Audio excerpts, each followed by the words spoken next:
Si un étudiant vient et nous dit qu'il veut faire l'ELIA, j'œuvrerai et l'UEJF œuvrera pour le fait qu'il puisse avoir toutes les informations, le faire le mieux possible. Si un jeune dit qu'il ne veut pas faire l'ELIA et qu'il veut défendre Israël depuis la France, on œuvrera pour ça. Samuel Lejoyeux, le président de l'UEJF qui est avec nous ce matin. Samuel, bonjour, Boker Tov. Bonjour. On voudrait justement savoir comment se porte l'UEJF en cet été. L'UEJF qui est particulièrement active, même pendant les vacances, et surtout pendant les vacances, on va dire, avec plusieurs groupes qui ont été organisés à partir de Paris, à partir de toute la France, vers Israël. Alors, et donnez-nous un aperçu, un panorama de ces groupes, Samuel. Absolument, pendant toutes les vacances, pendant tout l'été, nous avons été particulièrement actifs avec, évidemment, en particulier, l'accueil de groupes en Israël. Alors, ça a commencé au mois de juillet déjà, avec un premier groupe très particulier qui était celui du voyage de médiation interculturelle. C'était des jeunes de quartier que nous avons fait partir pour changer leur vision, leur image d'Israël, essayer de créer du commun autour de cette question israélienne qui, on le sait, est dans les quartiers populaires en France créatrice et génératrice de nombreuses tensions et d'antisémitisme. Ça a été ensuite, au début du mois d'août, les universités d'été de l'UEJF, 30 militants, cadres et futurs cadres de l'UEJF qui sont venus avec nous pour un programme de formation, le temps de 15 jours, pour essayer d'acquérir les outils pour défendre Israël au quotidien dans les campus, parce que là encore on le sait, les étudiants juifs, ils ont à faire face aux discours antisionistes, ils ont à faire face aux critiques d'Israël. Et nous, évidemment, on va leur donner des outils pour y répondre. Et quoi de mieux que de venir en Israël avec des spécialistes d'Israël et du sionisme pour leur donner des outils. Le troisième groupe, c'est en ce moment, c'est un Taglit en partenariat avec nos amis de la Havaya. Et nous étions notamment hier au concert de Kenji Girac avec ce groupe jusqu'au 25 août. Alors oui, incontournable Kenji Girac, hein, on peut le dire aujourd'hui, ces derniers jours, on ne parle que de Kenji Girac. Bon, mais ça lui revient d'une certaine manière puisque il s'est, on va dire, identifié, on va dire, à l'État d'Israël ces derniers jours et en particulier d'ailleurs hier soir durant son spectacle, durant son concert. Alors, on va revenir à l'UEJF. Aujourd'hui, vous le disiez, Samuel, il y a un besoin effectivement de la part des cadres de l'UEJF de mieux comprendre la réalité israélienne. Ça passe par quoi concrètement pour les cadres en particulier, une rencontre aujourd'hui avec les responsables israéliens, qu'est-ce qui est important de faire passer comme message ? Je crois qu'il n'y a aucun message que je veux faire passer. Non, il y a cette complexité-là. Il y a cette complexité-là à acquérir. Ça, c'est le plus important à mon avis. On a souvent, je pense, de France, des visions un peu parcellaires, en fait, d'Israël.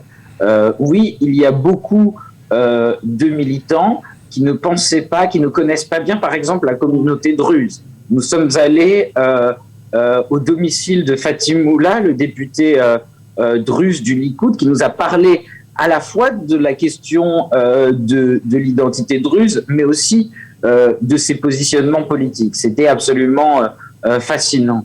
Nous sommes allés voir les tunnels du Hezbollah dans le nord d'Israël. C'est aussi, voilà, le caractère très concret des problèmes sécuritaires. On a fait des rencontres avec Daphné Erez-Barak à la Cour suprême. C'est vraiment cette idée-là de la complexité d'Israël qui, je pense, est extrêmement important à saisir et pas si évidente que ça, finalement, d'avoir une vision différente, finalement, de l'État...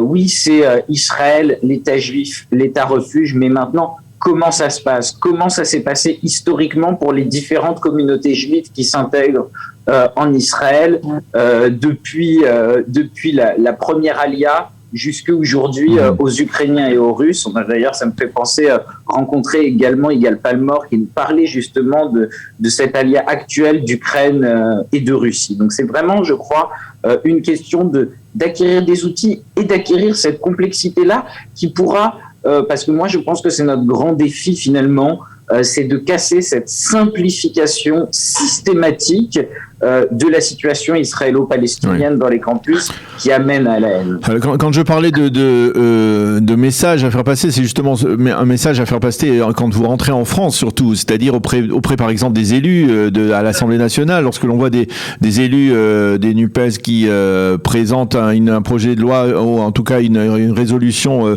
condamnant Israël et l'État d'apartheid, eh bien on peut se demander, est-ce que vous avez par exemple reçu on va dire les instruments nécessaires pour justement réfuter ce genre de théorie? Alors, effectivement, et je vous prie de m'en excuser, dans ce cas-là, effectivement, le message, oui, nous allons le faire passer. Il y a quelque chose, j'avoue, d'assez incroyable qui s'est passé cet été, en tout cas pour moi, c'est comme ça que je l'ai vécu. Tout d'un coup, il y avait en France, en même temps, effectivement, cette résolution de la NUPES, ces tweets absolument honteux, ignobles, notamment d'Aymeric Caron. Et nous étions en Israël. D'abord, nous étions en Israël au moment où Israël était victime de roquettes. C'est quand même assez incroyable de se dire qu'il n'y a aucune compassion pour les Israéliens, évidemment, de la part de ces gens qui appellent à la fin du prétendu apartheid. Et aussi, surtout, c'est assez extraordinaire de lire cette motion sur Israël, État d'apartheid, et de se retrouver une soirée à Abu Ghosh, accueilli par le maire arabe d'Abu Ghosh, qui nous dit combien lui, tout son travail justement, c'est de travailler avec les Israéliens, et combien c'est l'État d'Israël et les Juifs d'Israël et ses voisins juifs avec qui il travaille qui lui permettent d'avoir et de permettre le bien-être de sa population dans sa vie. Et ça, c'est assez extraordinaire de voir. Et c'est ça, s'il y a un message finalement pour le résumer. Leur idéologie est complètement détachée de toute question de la réalité et des faits de ce qui se passe en Israël. Donc c'est pour ça que ça ne tient pas 2 secondes quand on vient ici, parce que toute la réalité nie leur positionnement. Et d'ailleurs, on voit que c'est idéologique. J'imagine que vous en avez parlé, que vous l'avez vu. À la fête de l'UMA, cette conférence qui va mettre en scène à la fois Amnesty International et le responsable du BDS. Je pense que les masques tombent de façon assez officielle. Alors. Amnesty International n'a rien d'une ONG objective. C'est tout simplement de plus en plus des militants du boycott et de l'antisionisme. Et ça, c'est un vrai problème au vu de l'histoire de cette organisation. Alors, derrière les cadres de l'UEJF qui sont en front, donc dans la lutte contre on va dire la délégitimation de l'État d'Israël, il y a les autres, les membres, enfin, on va dire les membres qui participent aux activités de l'UEJF, qui ne sont pas des cadres, et il y a parmi eux justement ce groupe de Taglit. Quel est le message justement là aussi que vous voulez faire passer à ces jeunes? Quel est l'objectif que vous attendez d'eux à la fin de ce séjour? Alors avec eux, c'est effectivement, alors il y a déjà, je les salue, quelques cadres dans ce groupe Taglit, mais moi ce que j'ai essayé de leur dire, c'est soyez actifs. Taglit est une expérience, je crois, formidable de marche vers son identité juive. C'est-à-dire, il y a beaucoup d'étudiants dans ce groupe qui n'étaient jamais venus en Israël, évidemment, mais pour certains, qui étaient même très, très éloignés de leur identité juive. De s'en rapprocher, de faire ce chemin personnel est quelque chose d'assez extraordinaire. Et nous, ce qu'on offre à l'UEJF, et ce qu'on défend comme vision à l'UEJF, c'est une identité juive active et militante. On est juif, on peut l'affirmer et faire des choses à ce titre-là. Ça peut être des choses de l'ordre, voilà, du rassemblement, du festif. Ça peut être des choses plus militantes. Mais j'ai envie de dire, voilà, là, tu as passé 10 jours dans un voyage où tu t'es rapproché de ton identité juive. Maintenant, au quotidien, sois actif pour défendre cette possibilité d'être juif en France. Alors, bien bien entendu, on voudrait avoir, puisqu'on est ici sur Radio Qualita et que Qualita, c'est une organisation qui s'occupe de l'intégration des Olympiques de France en particulier, on voudrait un peu avoir votre appréciation. Est-ce que l'UEJF aujourd'hui œuvre de manière active à encourager à l'ALIA des jeunes, y compris des étudiants après leurs études ? J'œuvre activement pour encourager le fait que chaque étudiant puisse choisir le destin qu'il souhaite. Donc effectivement, si un étudiant vient et nous dit qu'il veut faire l'ALIA, j'œuvrerai et l'UEJF œuvrera pour le fait qu'il puisse avoir toutes les informations, le faire le mieux possible.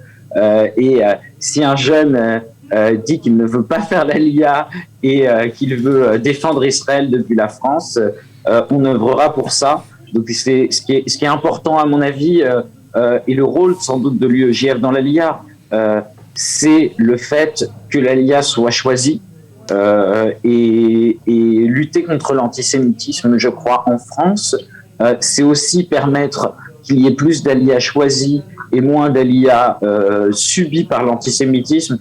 Et quand même, alors généralement, ce sont des ALIA qui sont pas forcément plus faciles, mais en tout cas plus aisés quand même dans la démarche. Et on préfère choisir Israël plutôt que de devoir quitter la France. Je le préfère en tout cas à titre personnel, même si aujourd'hui on le sait, c'est la réalité, c'est ce contre quoi on se bat.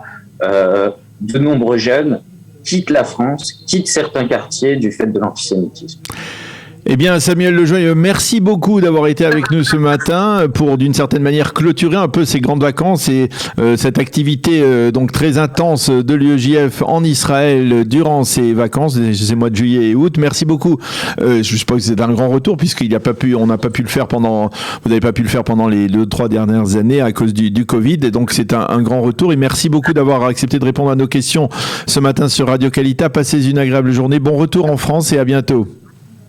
À bientôt, merci beaucoup.